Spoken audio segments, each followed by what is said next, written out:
Hi, welcome back to my channel. My name is Kayla and I like to talk about books, and today I'm going to talk about Book of the Month. Getting depressed and all that happens to me every year.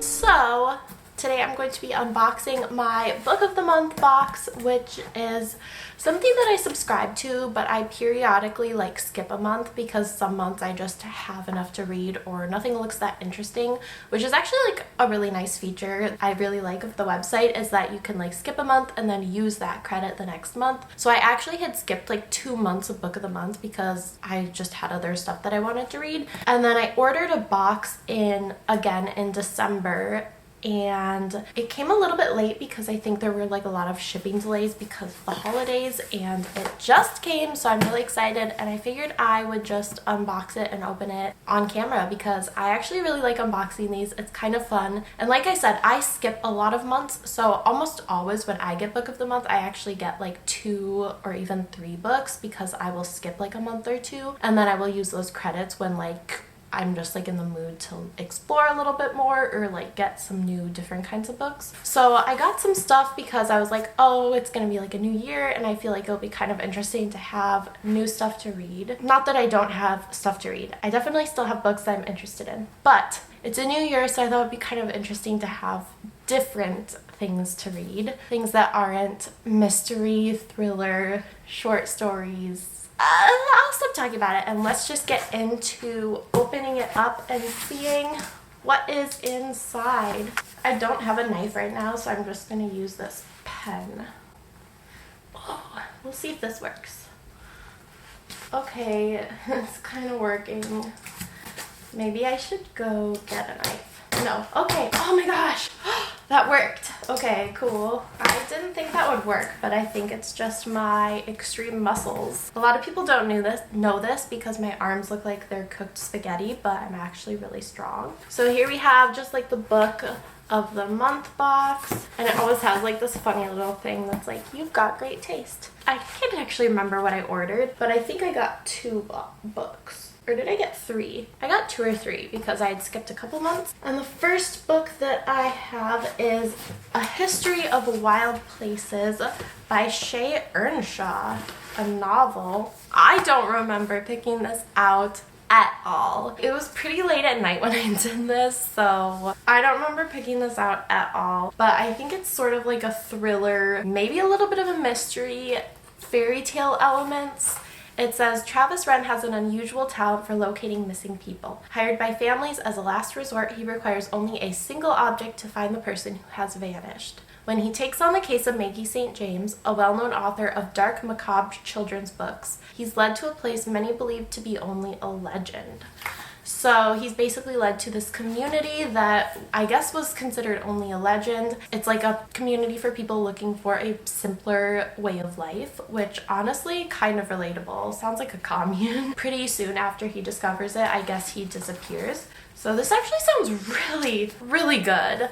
I might read this ASAP. I guess that's why I picked it. I don't remember picking this at all, but thank you, past Kayla. That looks pretty dang good. Oh, okay. I do remember picking this one out. So the next book in here is called But You Seemed So Happy. And there's also this other one in here that I'm super excited about. But this book is, I guess, a series of essays this woman wrote as she was going through divorce. And it seemed just kind of interesting to me that she was writing so openly about divorce, but not in this way that was really intense, in a way where she was just doing a lot of little essays and observations. I don't know, I'm not getting divorced, but I just thought it sounded kind of interesting that she was addressing this topic with kind of dark humor and these little essays. So I did pick this one out because it just sounded like such a different way that she was addressing a topic that I feel normally people are there's kind of 2 narratives. One is that it's the end of your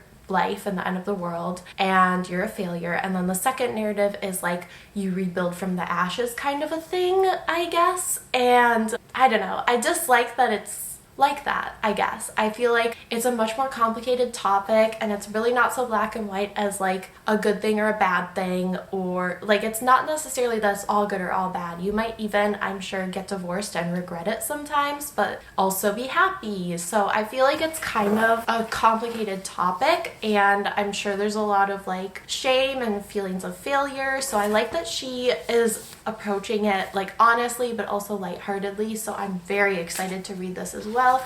And because it's essays, it'll be a nice pick up put down book, which is something I really enjoy about like essays, short stories. Like I mentioned that about the David Sedaris book, A Carnival of Snackery. I really enjoyed that I could pick it up and put it down pretty easily, especially since like I have a baby and sometimes it's just like 5 or 10 minutes of reading time, and so it's nice to have something that you don't have to invest a lot of your emotional energy into. But yeah, this looks pretty interesting. I also really love the cover. I think it looks cute. I do like that the books that come in these are usually like hardcover, and so it feels like a pretty good deal when you're getting like hardcover books like this, like nice quality. This isn't an ad, but the other thing I'll say is that I love how the print and the pages are just like really clear. I get a lot of like thrifted books, and I love that, and I love that it's definitely a more sustainable way if you like to buy a lot of books or like get books. Obviously the library as well. The problem is sometimes the copies you get at the library or the thrifted copies that you get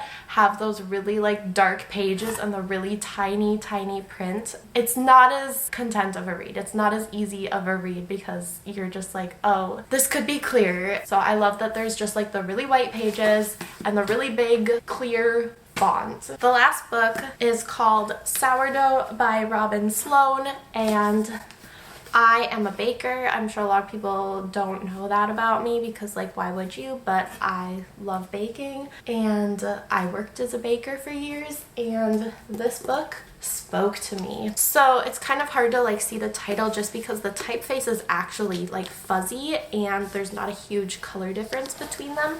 But basically this book is about like a Bay Area software programmer, I guess, which already that like I live in that Bay Area bubble, so I'm like, okay, that's intriguing. Her brothers have some sort of baking shop or bread shop or something like that, and they have to close up shop, but they give her their sourdough starter and she has to keep it alive. I don't know a lot beyond that, but basically her brothers are like her only like family kind of friends, like the only people she really loves, and so it's really important that she keeps this sourdough starter alive. I love the whole premise of that. Obviously the tech culture in the Bay Area, this just feels really relevant to me personally. The sourdough culture in the Bay Area. Obviously if you know anything about like sourdough starters, you know that like it means a lot to have your own specific starter because they can have very unique flavors. I guess she starts using their sourdough starter to make bread, but it just sounded like such a cute story and like very Bay Area to be honest. So I was like, okay, let's pick this one out. It makes me want to make a sourdough starter again. Looks really cute.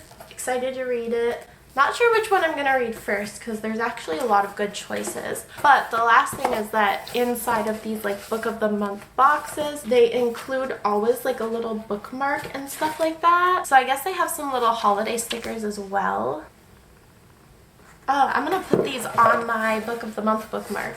And then they always have like these cute little bookmarks with fun phrases. This one says, if you wish upon a star, you might read your to be read. And then it also has a little thing about the book of the year, which I don't really care about that much. That's all for my book of the month unboxing. Basically, it is just like a post Christmas present. It's like a whole nother present. But yeah, I'm definitely really excited to read one of these. Put my stickers on my bookmark. Feel festive because to me the festive season is still going very strong for probably at least like another week. Still listening to all of the holiday music with my baby and everything. But that's gonna be it for this video. Thank you so much for watching. Like, subscribe. I will see you later. Preston, all that happens to me every year.